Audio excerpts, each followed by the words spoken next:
Criterio. Una entrevista de Mix de Medios.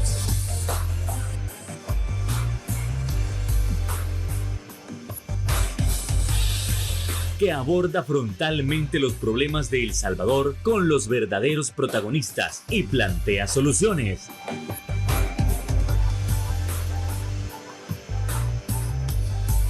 Criterios. Hola, ¿qué tal? Muy buenas noches, tengan todos y cada uno de ustedes, sean nuevamente bienvenidos a un nuevo viernes de análisis político, en una ocasión sumamente especial también para seguir abordando esos temas importantes de nación. Damas y caballeros, hay nueva información con respecto al caso COSAVI. ¿Qué es lo que se sabe? Se sabe que hay más infiltrados. Bueno, hay infiltrados que son de manera privada, hay funcionarios por ahí que tienen muchísimo que ver. Bueno, eso y más lo estaremos abordando esta noche con nuestros invitados especiales. En primer lugar, le damos la bienvenida a nuestro analista y antropólogo, Marvin Aguilar. ¿Qué tal, Marvin? Un gusto, buenas noches. ¿Qué tal? Un gusto. Un saludo a la audiencia de Canal 8 y aquí a ustedes en el set también. Y claro, le damos la bienvenida al economista Juan José Ortiz. ¿Qué tal, José? Un gusto nuevamente. Buenas noches, Marvin. Gracias por la invitación nuevamente, pues, y el saludo a las personas que nos sintonizan. Un placer, Juan José. Así que no hacemos esperar más a la audiencia para ir entrando en materia con respecto a qué es lo nuevo que se sabe del caso COSAVI, que ha sido muy polémico hasta la fecha y que entre más se descubre, más incierto es el camino. ¿Qué es lo que ha sucedido? Por favor, Juan José. Bueno, esta semana, pues, el periódico digital El Faro revela, ¿verdad?, una investigación amplia sobre el caso. Yo diría que es una investigación bastante seria, profesional, bien documentada. El Faro señala, ¿verdad?, que asistió a la oficina de registro de comercio en la Florida para poder sustentar lo que finalmente publica. Ahora, en términos generales, el artículo del Faro lo que hace es confirmar lo que nosotros como afectados desde el inicio de este problema hemos sostenido. Que el caso COSAVI era un tema político, no solo era un tema estrictamente de un desfalco financiero, sino que se entremezclaba en la clase política, en la medida que hemos sostenido que los problemas de COSAVI comenzaron precisamente cuando la clase política mete las manos en la cooperativa y particularmente el partido de gobierno. Ahora, hay sentimientos encontrados, ¿verdad? Yo podría decir que no nos sorprende la publicación del Faro, precisamente porque refuerza lo que hemos sostenido. Sin embargo, puede parecer contradictorio, pero también nos sorprende el hecho de que cuando como afectados vemos una publicación de esta naturaleza, creemos que hemos llegado al corazón del problema, pero de repente aparece otra investigación también seria, profesional, vinculando a los mismos o a otros personajes de la vida política. El reportaje del Faro es como la cuarta investigación. Ya habíamos tenido previamente sendos reportajes del Diario de Hoy, del periodista Beltrán Luna, luego la investigación de Héctor Silva, una investigación que hizo la UCA y ahora esta del Faro, donde nuevamente pues salen a la luz pública una serie de nombres, ¿verdad? Vinculados al poder, vinculados a las estructuras de poder de este gobierno. Sin embargo, ¿verdad?, a pesar de que ya prácticamente va a tener una semana el tema, nuevamente, ¿verdad?, el silencio cómplice, la indiferencia de las instituciones involucradas en nuestro caso no se pronuncia. Es bastante bochornoso y penoso ver a las autoridades de la Fiscalía montar conferencias de prensa, por ejemplo, para anunciar que se ha desmantelado una supuesta nueva pandilla de jóvenes, ¿verdad?, estudiantes del sector público, pero no vemos a la Fiscalía, por ejemplo, a 15 meses del caso de COSAVI, montar una conferencia de prensa para decirnos cómo va el caso, qué se ha investigado de los involucrados, los nombres que están apareciendo hoy en estas investigaciones, etcétera, etcétera.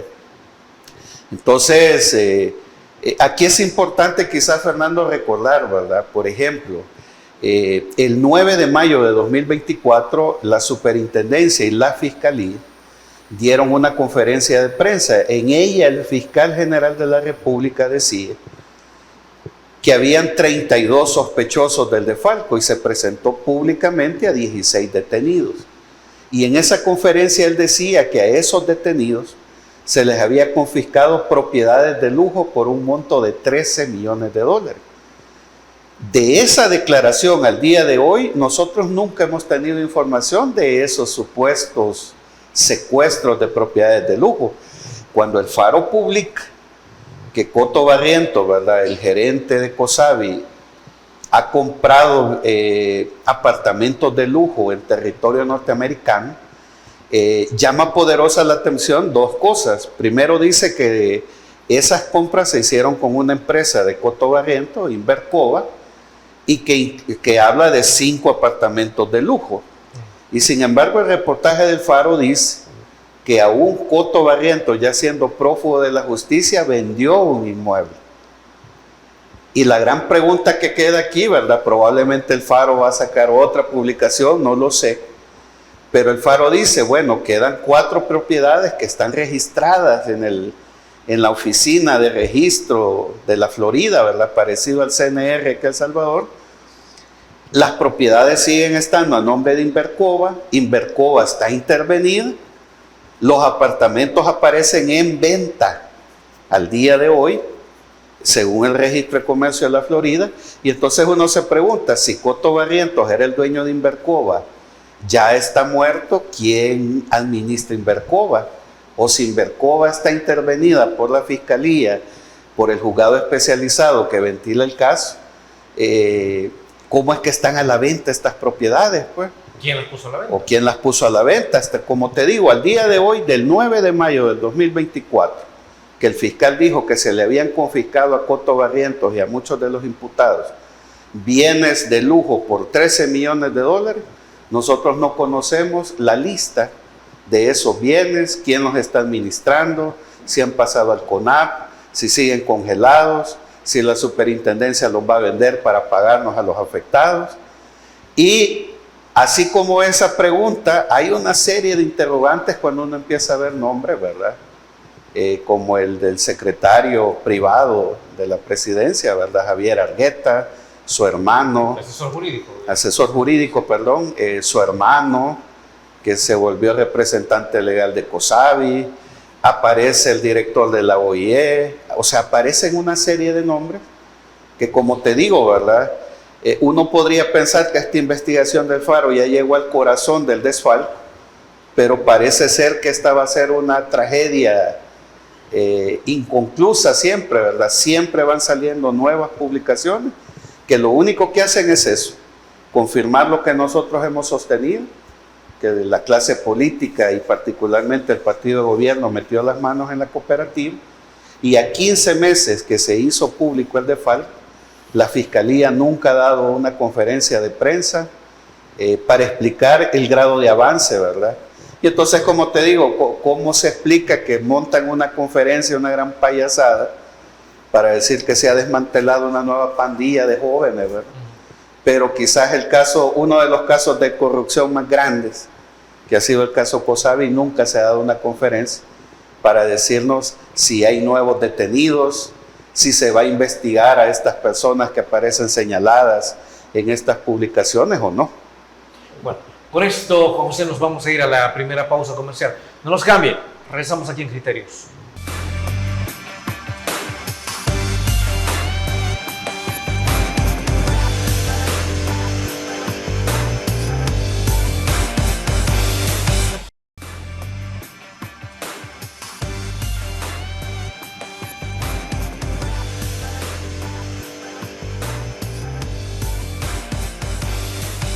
Gracias por continuar con nosotros siempre en el análisis de las nuevas evidencias o la nueva información respecto al caso COSAVI.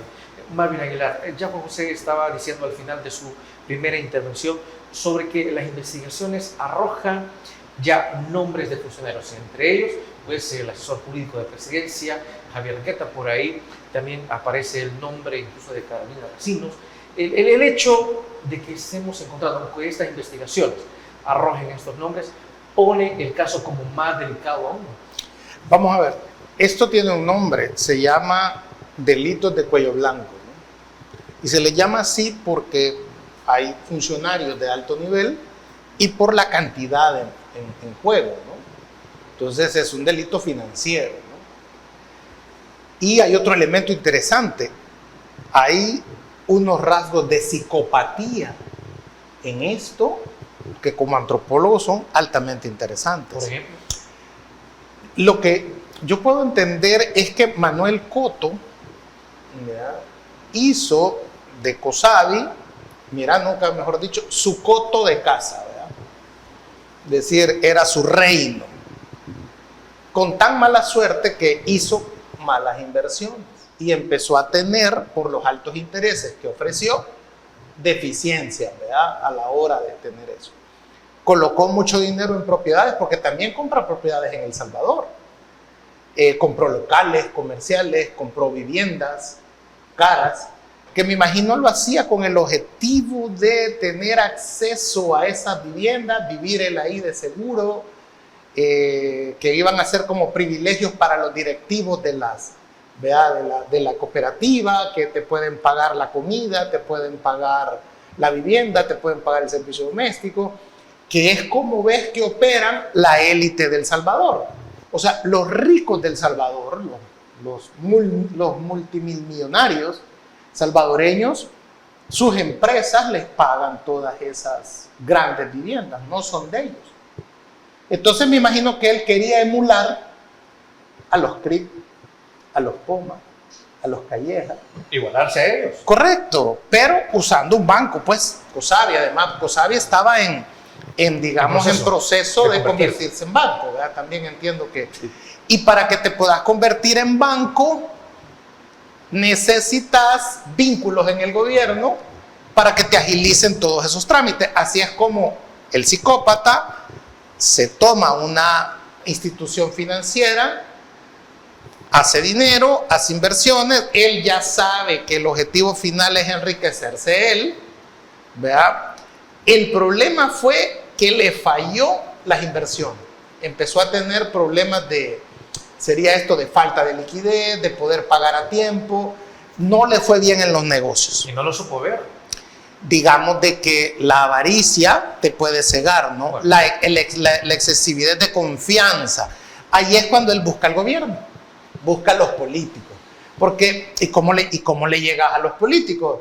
Mira, político, yo te puedo dar un crédito para tu casa, yo te puedo financiar tu campaña política, yo puedo ayudarle a toda tu estructura, los alcaldes, para que hagan obras, pero vos me garantizás que me vas a dar rápido ser banco, me vas a facilitar la recaudación de más dinero, voy a poner una oficina en Los Ángeles para captar más dinero, en este caso remesa, dinero de los hermanos lejanos. Acordémonos que, por ejemplo, que las propiedades sean caras en El Salvador se debe a que hay un aproximado de 250,000 salvadoreños que ya están en edad de jubilación en Estados Unidos y que pueden venir a comprar apartamentos de 150, 200, 200, ¿verdad? Porque pueden venirse a pasar su jubilación aquí. Entonces, quieras o no, ese mercado es atractivo, pues. Entonces, ¿cuánto podías captar de esa gente en Los Ángeles? Entonces, pero para eso necesitas permisos de gobierno, necesitas contactos de gobierno para que te agilicen como lo hacía Javier Argueta con Cosavi. ¿Verdad? Que le agilizaba, le facilitaba las compras, le daba llamadas de teléfono para que lo recibieran en oficinas públicas. Lo que hacía Carolina Resino, también todo esto en el reportaje del Faro que se ha publicado. Es decir, es que si vos sos el que conduce una institución y yo soy el privado, si vos la conducís, vos me agilizás todo allá abajo. Vos le hablás a tu jefe de la UASI para que haga las compras inmediatamente y para que me pague rápido, claro, porque somos amigos. Entonces, eso queda evidenciado que parece ser que era el rol de Carolina Resinos y Javier Argueta. Tanto era el rol de Javier Argueta que nombra al hermano como jurídico apoderado legal de Cosavi Cuando, si te fijas, los generadores de contenido pro gobierno manejaron la idea de que el apoderado legal de esta cooperativa era Sergio Méndez, que era un reconocido periodista opositor al gobierno. Entonces, pero nunca mencionaron los generadores de contenido y todos los bulos en las redes que el hermano de Javier Argueta, para ese entonces asesor jurídico de la presidencia, era realmente también el apoderado legal final de COSABI, ¿verdad? Sino que todo se quiso desviar hacia Sergio Méndez, el periodista. Hoy sabemos que Sergio Méndez no tuvo al final mayor implicaciones de que él se robó dinero, él se benefició de dinero. O sea, es decir, no hemos encontrado que COSABI le dio a Sergio Méndez un crédito para comprar una mansión, como sí lo hizo con Javier Argueta, el secretario, el asesor jurídico de la presidencia, que se compró una casa con cancha de tenis, piscina, aquí en la Mascota, ¿verdad? Sí. No recuerdo. Entonces, que eso sí lo hace Javier Argueta. Entonces, ¿qué es lo que vemos que juega un rol Javier Argueta?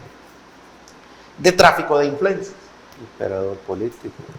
Pero es precisamente, y mira aquí el doble rasero del gobierno, que eso impide que uno no pueda venir a analizar y desconfiar del gobierno. Para quienes decían que yo tengo que pedir perdón o disculparme por lo de la avioneta, es que mira por lo que debería de comenzar a pedir perdón el gobierno. Lo que vemos reflejado que hace Javier Argueta es exactamente lo mismo que le acusan al comisionado presidencial de asuntos estratégicos, a Cristian Flores, y que está detenido y que está procesado. Lo acusan de hacer tráfico de influencias, de pedir o dinero o favores o prebendas por soltar o dar información de proyectos estratégicos del gobierno. ¿Qué es lo que hace Javier Argueta con COSABI? Exactamente lo mismo. Le dan créditos a él se beneficia con créditos para su vivienda, se beneficia con su hermano nombrándolo apoderado de la empresa, y todo eso Manuel Coto lo hace para resolver el problema. Coto quería salvar COSABI, porque era definitivamente su minita de oro y era su camino a ser banquero y a ser uno más de los 160, ¿verdad? Era su aspiración final. Él quería salvar COSABI. Al final, como todo se publica, todo se hace, ¿verdad? Público, todos nos enteramos de sospechas serias de COSABI, es que el gobierno lo suelta y ya no se quieren meter en eso porque ya se está volviendo aquello complicado, puede tener consecuencias políticas para Nuevas Ideas, pero ya muchos de Nuevas Ideas estaban hasta el cuello metidos ahí. Un crédito de 5 millones para Nuevas Ideas, para la campaña, donaciones de COSABI a Nuevas Ideas, $60,000, nexos con el asesor jurídico de la presidencia, con alcaldes, préstamos quizás a diputados. Entonces, es decir, es una cosa que se sale del control y que ahí es donde ves que sí se mete preso a Cristian Flores, pero jamás se toca a Javier Argueta. Y Javier Argueta entiende, como buen abogado lobista, porque él viene de la ANEP, viene del asesor jurídico de la ANEP, de los empresarios, entonces sabe que está metido hasta el cuello y que eso hace que los Estados Unidos, el Departamento de Estado, lo mete en la lista Engel, acusándolo de corromper la democracia. Es decir, de hacer lo que hizo con COSABI, hacerlo con el órgano judicial, porque lo acusan de ser el autor intelectual del desbaratamiento de la Sala de lo Constitucional y la destitución del ex fiscal general de la República. Entonces, si te fijas, le haces un favor al gobierno desmontando todo el aparato judicial del país, pero a cambio de eso le das un gran poder que permite, vea, que él tome decisiones, haga de lobista, de mediador, con un caso escandalosamente corrupto como el de COSABI. Eso es delito de cuello blanco. Y yo creo que está tan complicado por el involucramiento de miembros del actual gobierno en esto, que Solo hasta que este gobierno salga del Poder Ejecutivo va a poder investigarse a cabalidad y poder recuperar, digamos, lo poco que se pueda recuperar del caso COSABI, de la cooperativa. Porque lo que se ve de COSABI es para el gobierno Bukele lo que es la lista de Jeffrey Epstein para Donald Trump. Eso tiene que estar oculto, porque entre más saquemos esa lista de pedófilos en Estados Unidos que pueden afectar o a Trump o a financistas de Trump o amigos de Trump, ¿verdad? Es complicado. Entonces esa lista tiene que quedarse en el más absoluto secreto y olvido. Eso es exactamente lo que veo yo con el caso COSABI. Y quiero aquí, para cerrar, hacer una gran diferencia entre lo de FinCEPRO e INCEPRO. Arena, en el gobierno de Armando Calderón Sol, llegó a las últimas consecuencias metiendo preso a Roberto Matis Gil. Estabas tocando a una de las 14 familias de este país, pero lo metió preso. El dinero nunca apareció. Roberto Matis Gil cumplió su pena y entiendo que ya no vive en el país. Y el dinero nunca apareció, pero él pagó la pena.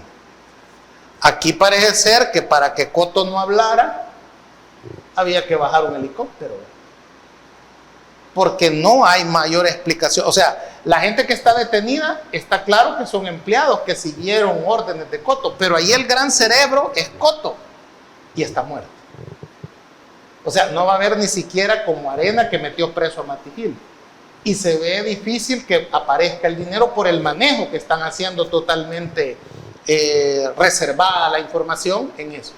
Entonces tiene todos los visos de un delito de cuello blanco. Yo tengo todo el derecho a desconfiar de un gobierno como este, por casos como el de COSABI. Por eso no estoy obligado a pedir disculpas ni perdón por nada. Primero, porque lo que yo opino es lo que yo creo, y nadie tiene derecho ni está obligado a arrepentirse o a retractarse de lo que piensa.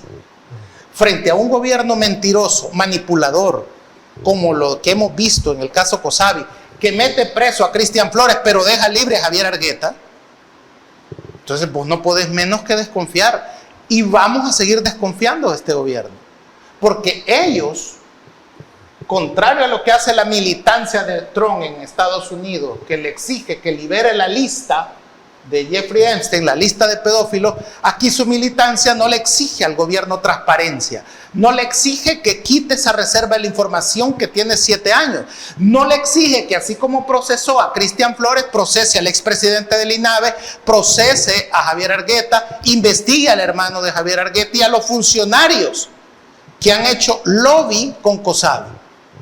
Y lo mejor que hacen es ocultar toda esa porquería que el informe del Faro, el último que ha dado, nos ha dejado claro. Ahí hay delitos de cuello blanco, ahí hay tráfico de influencia y hay hasta gente con perfiles psicópatas. Porque un psicópata sabe que te va a bajar el dinero, sabe que te va a robar y aún así te dice que le deje el dinero. Eso es un clásico psicópata. Porque yo ya sé que te voy a robar y aún así te convenzo para que me dejes el dinero. Entonces es un caso donde no tienen la moral para venirle a decir a nadie de la oposición o la disidencia o a los que dudamos de un gobierno mentiroso que nos disculpemos o nos retractemos de nada. No hay nada de qué retractarse cuando analizas a este gobierno. Con esto, Marvin, nos vamos a ir a la siguiente pausa comercial. No nos cambien, volvemos en Criterios.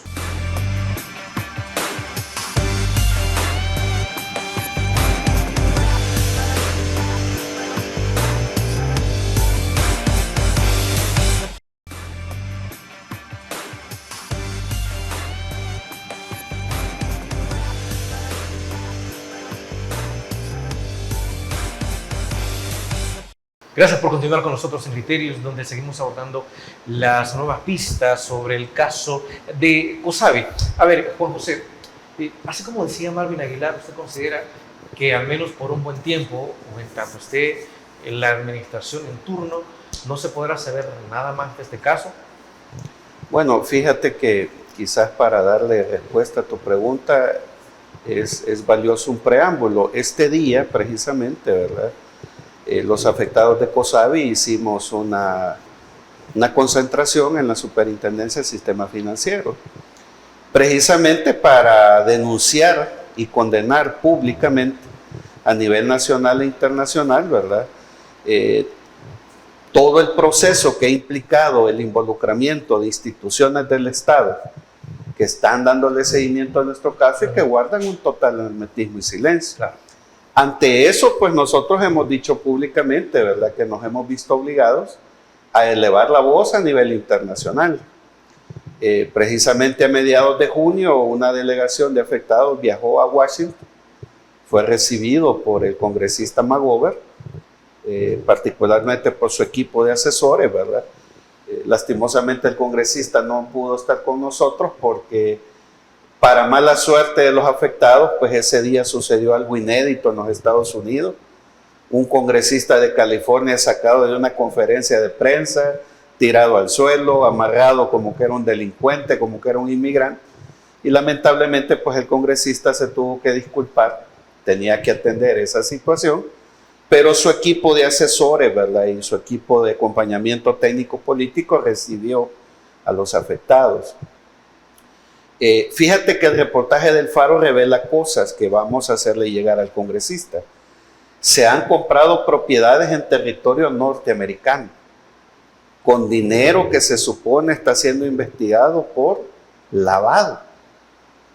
En anteriores ocasiones le hemos reiterado, ¿verdad?, congresistas de los Estados Unidos, que nos colaboren mediando con la intervención del FBI, porque entre los afectados hay ciudadanos americanos. Ahora se incluye una nueva variable: compra de bienes inmuebles de lujo en territorio norteamericano con dinero que se supone está siendo investigado por lavado, por blanqueo. Y aquí, mira, el reportaje del Faro vino a revelar muchas de las interrogantes que nosotros le hacemos a las instituciones involucradas en nuestro caso. Por ejemplo, la Fiscalía dice que COSAVI estaba siendo investigada desde el 2018.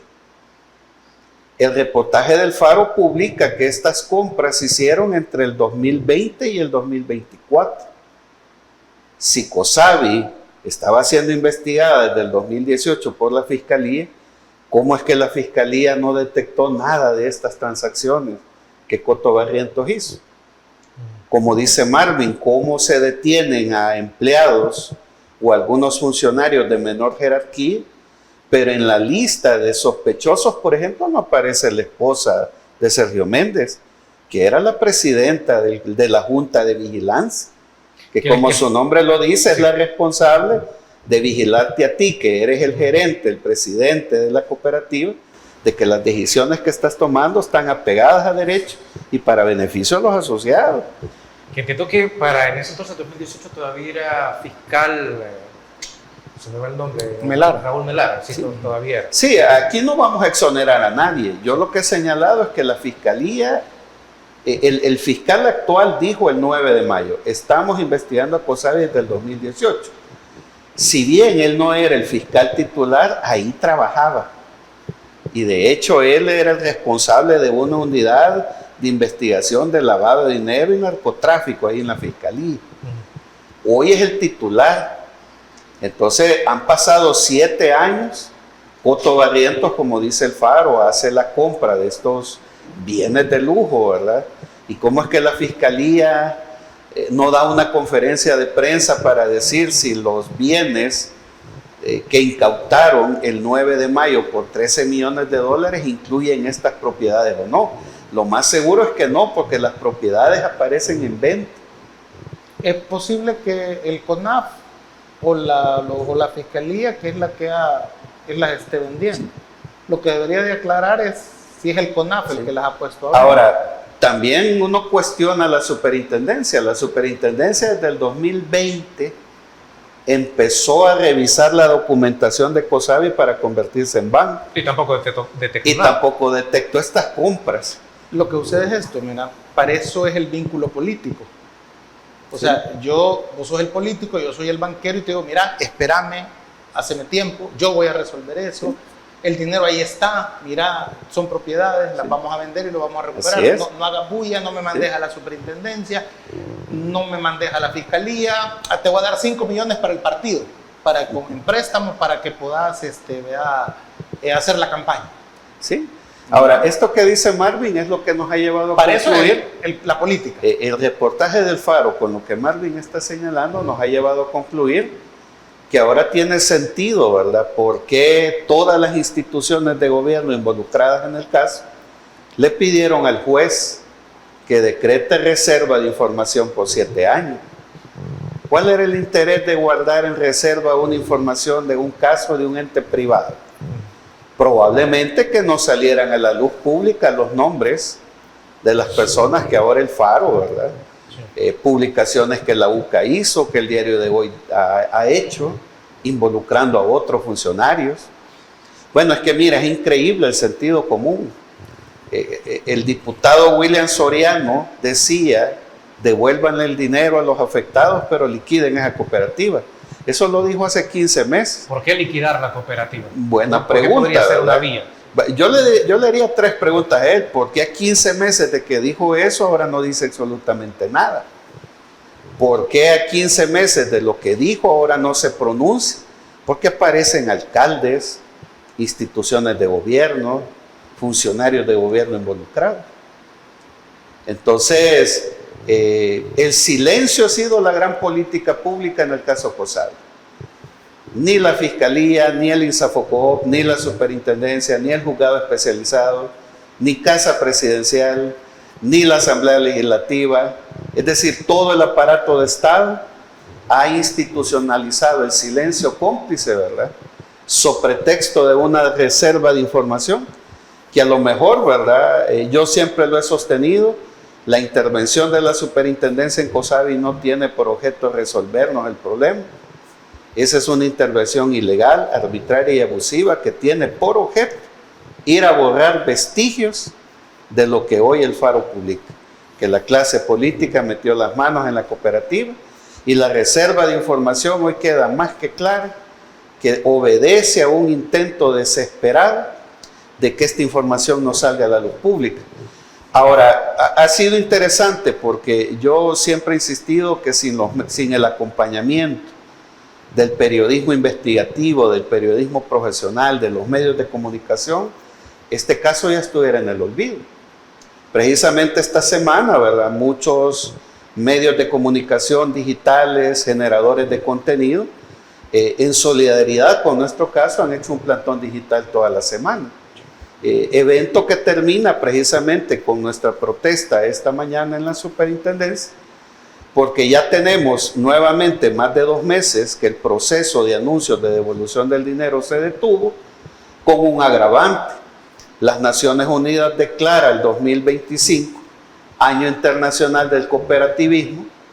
La Superintendencia, el INSAFOCOP, el 5 de julio hicieron un evento para conmemorar eso, cuando todo el sistema financiero cooperativo está colapsado por la incapacidad, la complicidad y el silencio de las instituciones responsables de que este tipo de casos como el de COSABI no sucedan. Bueno, con eso nos vamos a una nueva pausa comercial. Regresamos rápidamente en Criterios.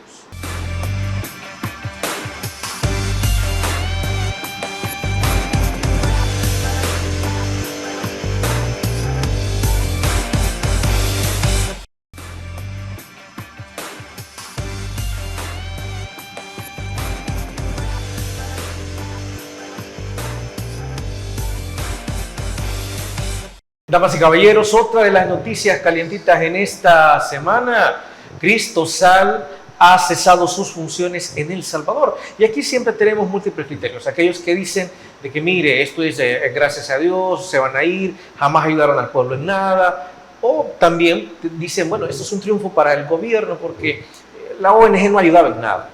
Pero por otra parte, hay gente que menciona, bueno, pero si Cristosal investigaba los casos de aquellas personas que se llevó el régimen de excepción y no tenían nada que ver con las pandillas, bueno, entonces este es un golpe tal cual a a esa esperanza que esta gente tenía.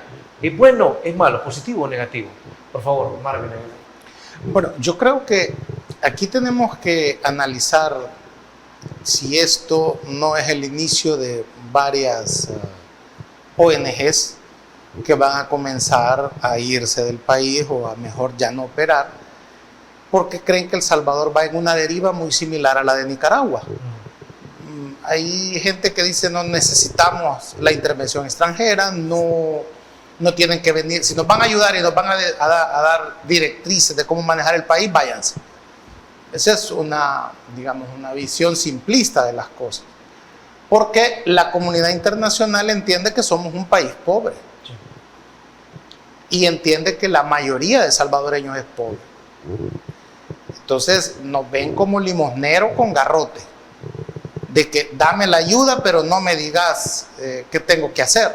Entonces no me la pida tampoco. Así no, exacto, así no funciona la comunidad internacional. Si tú aceptas la ayuda internacional, estás sujeto a rendir cuentas no solo de cómo manejas el dinero, sino de las leyes que tenés en el país y que la comunidad internacional te exige que las respetes. Tus leyes, no leyes que ellos te ponen. Bueno, incluso podemos agregar, Marvin, la crítica que se lanzó hace más o menos un mes, 2 meses, hacia la Unión Europea. No sé si usted se recuerda. Sí, claro. Y ahora salimos con que la Unión Europea va a financiar lo que es el denominado Metrocable también, ¿no? Por ejemplo, entonces, es decir, la comunidad internacional tiene dos opciones.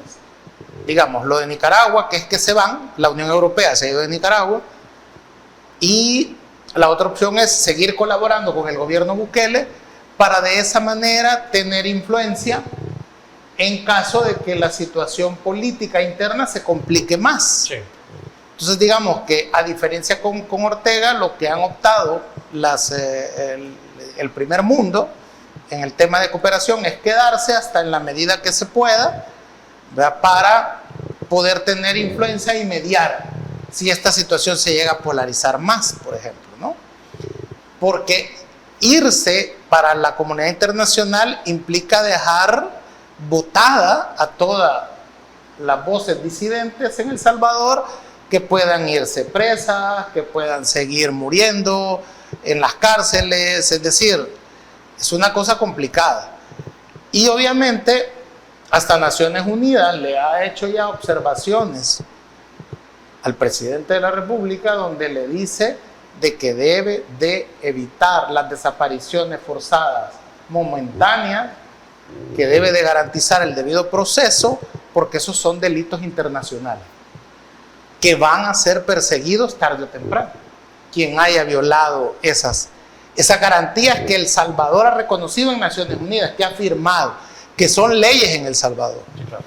Entonces es complicado, porque cuando un gobierno dice váyanse, no nos digan nada, bueno, entonces quiere decir que este gobierno tiene la capacidad económica para atender los lugares o los rubros o las ayudas que estas ONG daban. Tú hablabas de que la labor de Cristosal era de alguna manera la defensa de los derechos humanos, que son derecho al agua, derecho a cuidar el medio ambiente, derechos políticos, derechos sociales. Vaya, pero ¿a dónde va la gente de COSABI a quejarse si le han violentado sus derechos económicos? No hay lugar. Ya tú lo has dicho, que todas las instituciones de gobierno involucradas en el caso COSABI han cerrado filas, y es no darles información a ustedes de nada. ¿A dónde van ellos? ¿A dónde va la gente que ha sido despedida? A la Procuraduría no puede ir. Pues sí, no vas, o sea, no te atiendes ni a la Procuraduría de Derechos Humanos, ni a la Procuraduría General de la República, ni a la Fiscalía, ni al Ministerio de Trabajo, porque el Ministerio de Trabajo te dice, mire, si es del Estado, nosotros aquí no podemos hacer nada. O sea, el Ministerio de Trabajo está para los privados, pero no para el sector público. Entonces, ¿a dónde va esta gente? ¿A dónde te quejas? Los sindicatos. O sea, vamos a ver, si el problema solo fuera con las ONGs internacionales, la comunidad internacional procuraría llegar a un arreglo con el gobierno. Pero es que el problema es por qué no le han dado las credenciales al colegio médico. ¿Y el colegio médico quién lo financia? George Soros. Pero no le dan las credenciales. Y al no tener las credenciales es como que no exista el colegio médico. Pero el colegio médico es una institución de más de 70 años. A los sindicatos, el Ministerio de Trabajo, a unos les da credenciales, a otros no. Entonces, eso ya motivó que la Organización Internacional del Trabajo llamara la atención al gobierno. El ministro de Trabajo está en la lista Engels. Al igual que Javier Argueta, el ex asesor jurídico de la Presidencia de la República. O sea, tenés una serie de funcionarios que han sido señalados desde el exterior como violadores de los derechos humanos, como corruptores del sistema democrático. Entonces, Cristosal es una ONG que no es salvadoreña, pero que nace al amparo de la Iglesia Anglicana la Iglesia Anglicana es Inglaterra, cuyo jefe político de la Iglesia es el rey Carlos III de Inglaterra. Entonces, ¿cómo no querés que la comunidad internacional opine y te comparen con Ortega, o te comparen o llamen que sos dictadura, o que sos autócrata, ¿verdad? O que sos un autócrata electoral, que es otro término que se usa porque él gana elecciones, pero hace la democracia solo para las elecciones, pero gobierna como que fuera un dictador. Hace elecciones para legitimar su poder, pero gobierna de espaldas a las leyes mismas salvadoreñas, pues no a las leyes internacionales. Entonces, de alguna manera, son golpes diplomáticos al gobierno, porque estás diciendo que instituciones que tienen reconocimiento, prestigio internacional, se están yendo del país porque sienten que son perseguidos. Es más, tenés a Ruth López presa, ¿verdad? Por un delito de corrupción, dicen, ¿verdad? Cuando ella estuvo en el gobierno. Pero reservás la información y no podemos saber específicamente a qué se refiere eso. Metés preso a Enrique Anaya por lavado de dinero, pero no metés preso ni le haces nada al expresidente del INAVE, que lo hayan con $60,000. Y eso también es lavado de dinero, porque no pudo explicar de dónde sacaste el dinero. Eso es lavado de dinero. Entonces, ¿cómo es que a Enrique Anaya lo metes preso por lavado de dinero, que no sabemos a ciencia cierta cómo ha sido el lavado de dinero, y el expresidente del INAVE, que frente a todos nosotros le han hallado $60,000 escondidos, que no pudo justificar, que paga una fianza de $61,000 y que hoy entonces ya tiene que explicar $120,000? Y él sigue libre. Y no ha habido ni un tuit contra él.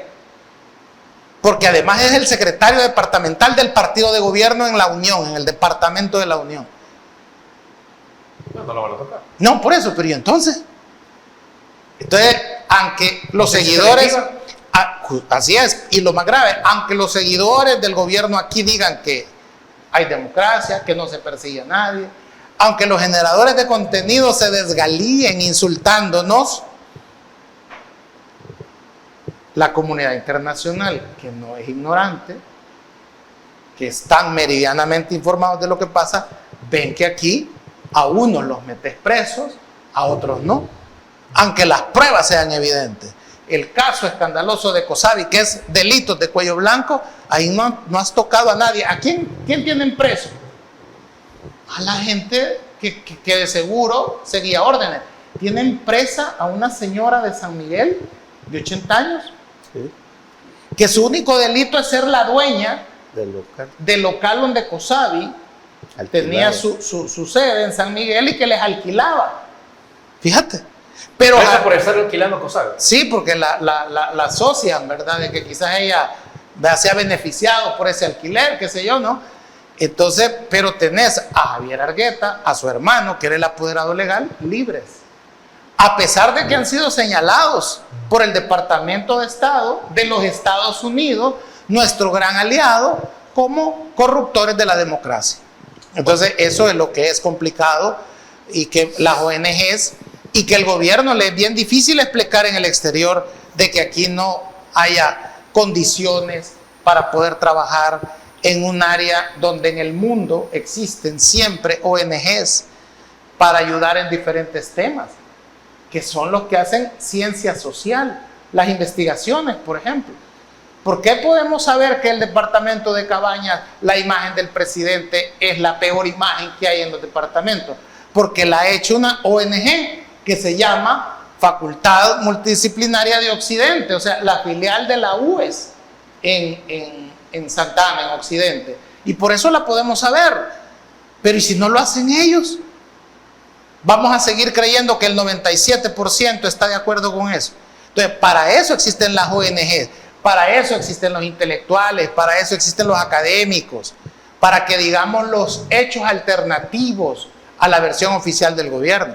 Y eso pueda que a mucha gente no le guste, a la mayoría pueda que no le guste, pero así funciona la democracia. Así es, así ha sido siempre, ¿verdad? Porque el ser humano no podemos aquí los tres pensar igual. Y el día que los tres pensemos igual es que somos estúpidos. Bueno, con esto, Marvin, nos vamos a ir a la siguiente pausa comercial. No nos cambie, regresamos a Criterios.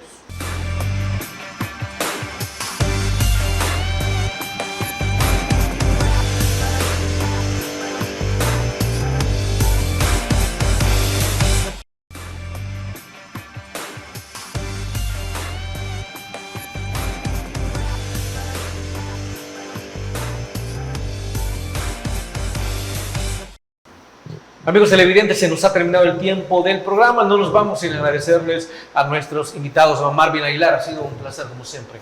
Un gusto y un saludo a la gente de Canal 8. Encantado. Juan José Ortiz, un gusto. Gracias por la invitación, pues, y el saludo a quienes nos sintonizaron a esta hora. Bueno, y los esperamos el próximo viernes. Amigos, amigas televidentes, gracias por habernos sintonizado una vez más. Recuerden, el criterio más importante en todo aspecto lo tienen ustedes. Descansen. Feliz noche y feliz fin de semana. Criterio. Una entrevista de Mix de Medios.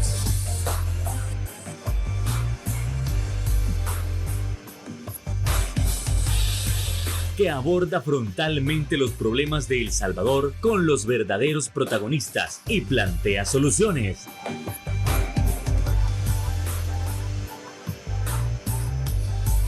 Criterios.